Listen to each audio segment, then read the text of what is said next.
Channel. কেমন আছো সবাই? আশা করছি সবাই খুব ভালো আছো।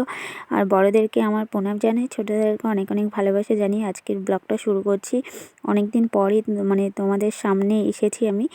আর কয়েকদিন ধরেই হচ্ছে আমার সেইভাবে ভিডিও দেওয়া হচ্ছে না। আর এটা তো কি বলবো, এটা একটা প্রবলেমের জন্য হচ্ছে, সেটা আমি কখনো যদি সুযোগ পাই সেটা পরে তোমাদেরকে জানিয়ে দেবো। তো আজকে আমি এসেছিলাম বাড়িটা দেখে। তোমরা তো চিনতেই পারছো কম বেশি, যারা আমার পুরনো ব্লগগুলো দেখেছো তারা অবশ্যই চিনতে পারছো। তা হ্যাঁ, আমি এসেছি দাদুর বাড়িতে, দিদার বাড়িতে। আজকের দিনটাই দাদু আমাদের ছেড়ে চলে গেছিলো। তো সেই আজকে 1 বছর পূর্ণ হচ্ছে।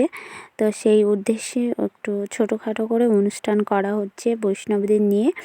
তো তিনারা আসবে যেহেতু, তো আমি এখানে বিছনাটা করে দিচ্ছি। আর দিদা ওই ঠাকুর ঘরের কাজগুলো করছে। আর আমরা আজকে কটার সময় উঠেছি তোমরা হয়তো জানলে অবাক হয়ে যাবে।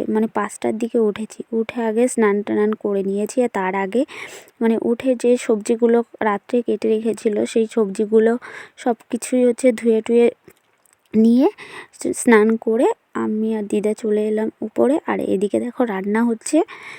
তো যারা আসবে তো তাদের বসতে দিতে হবে, সেই জন্য আমি ওইগুলো করছিলাম। আর দিদা ভিতরে যে ঠাকুরের কাজগুলো, দিদা ঠাকুরের ভোগ বানানো, ঠাকুরকে পুজো দেওয়া, ঠাকুর ঘরটা দেখছিল। আর আমি বাইরে আসনগুলো কি করে পাতবো সেগুলো আমাকে বললে একটু পেতে দিত, তো আমি সেইটাই করছিলাম। আর এদিকে রান্না হচ্ছে, অনেক রকমের রান্না হচ্ছে, নিরামিষ, সবটাই নিরামিষ আইটেমে। তো এইদিকে তো রান্না বান্না কমপ্লিট হয়েই যাবে। আর এইদিকে আর সেটা কদিকে খেয়াল করবে বলো তো, মানুষটা একা হাতেই সবটা গুছিয়ে নিচ্ছে। আর এদিকে দিদা হচ্ছে দাদুর ছবিতে হচ্ছে তিলক লাগিয়ে দিচ্ছিল। তো তেমন ভালো করতে পারছিল না, দেখো দিচ্ছে আর মুছে ফেলছে। তো আমি আবার দেখে দিদাকে বলছি যে দিদা ভালো হচ্ছে না। তো দিদা বলছে তুই করবি, তুই করে দে একটু একটু। বলছি দিদা হয়নি তো এটা। তো দিদা আমাকে আবার বলছে, আমি আবার মানা করলাম। তা দিদা বলছে ঠিক আছে তুই এটা করে দে। তো আমি দেখো আবার তিলক লাগিয়ে দিচ্ছি। আর কেমন দেখতে দেখতে 1টা বছর হয়ে গেল বলো। আমি না ভাবতেই পারছি না যে 1টা বছর এত তাড়াতাড়ি হয়ে গেল। আমার মনে হয় এই তো এদিনই এলাম, আর এদিনই মনে হয় দাদুটা মারা গেছে। তো দেখো 1টা বছর হয়েই গেল। দেখো সময় কখনোই থেমে থাকে না, তার গতিতে সে চলতেই থাকে। আর তার সঙ্গে সঙ্গে আরও একজন ছিল যে মামিটাকে নিয়ে আসতাম। তো সেই মামিটা আজকে তো আমার আমাদের মধ্যে আর নেই। তো তিনিও মারা গেছে। তো সেই মামি না এই দাদু মারা গেলে পরে এসেছিল। তো তাকেও খুব মিস করছি যে এত তাড়াতাড়ি মামি আমাদের ছেড়ে চলে গেল।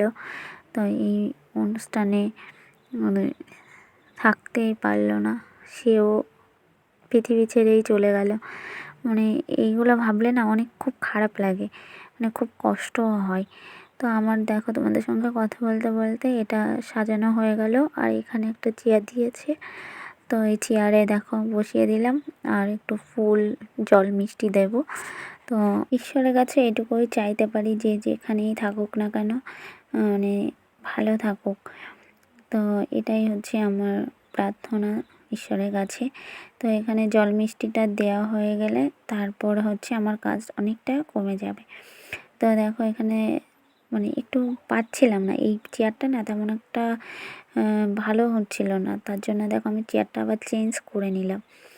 তো স্নান টান করে, আর একটা কথা কি বলো তো, স্নান করে একবারে অতটা সকালে অন্য ড্রেস পরে আবার যে সব কিছু গুছিয়ে দেওয়া, ওর জন্য আমি ভাবছি যে স্নান করে একটা নাইটি পরে নিলাম, তারপরে পরে জামা কাপড়গুলো চেঞ্জ করব।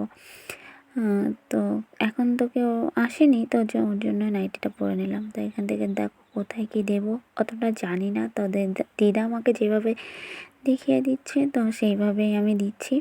আর এদিকে আর এইসব কিছু না আমি অতটা বুঝি না, তো ওইগুলো দিদাই করছে, যেটুকু আমাকে বলেছে আমি জাস্ট সেইটুকুই করেছি। আর এদিকে কীর্তন শুরু হয়ে গেছে, এক একজন করে আসছে, তো আরও পরে লোক হবে।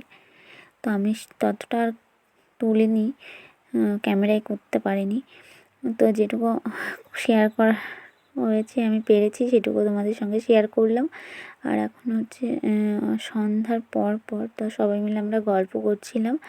এখানে সবাই বসে আছে আর ওইগুলো পুচকেগুলো দেখো ফোন দেখছিল, ওদের সঙ্গে একটু দুষ্টুমি আমি করছিলাম।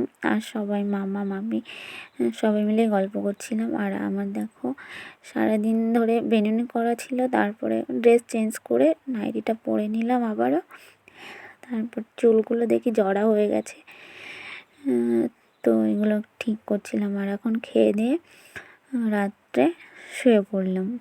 খাওয়া বলতে তেমন কিছুই খাইনি, শুধু একটু পায়েস খেয়েছিলাম, খেয়ে শুয়ে পড়লাম। আর পাশে মামা ওরা সবাই মিলে খাচ্ছিল। তো দেখো এক এক করে বোন ঘুমিয়ে গেছে, ভাইও ঘুমিয়ে গেছে। আর এখানে ভাই একটা খেলা করছিল ফোন নিয়ে। তো টাটা, কেমন লাগলো আজকের ব্লগটা তোমাদের কমেন্ট করে অবশ্যই জানিও। ভালো থেকো।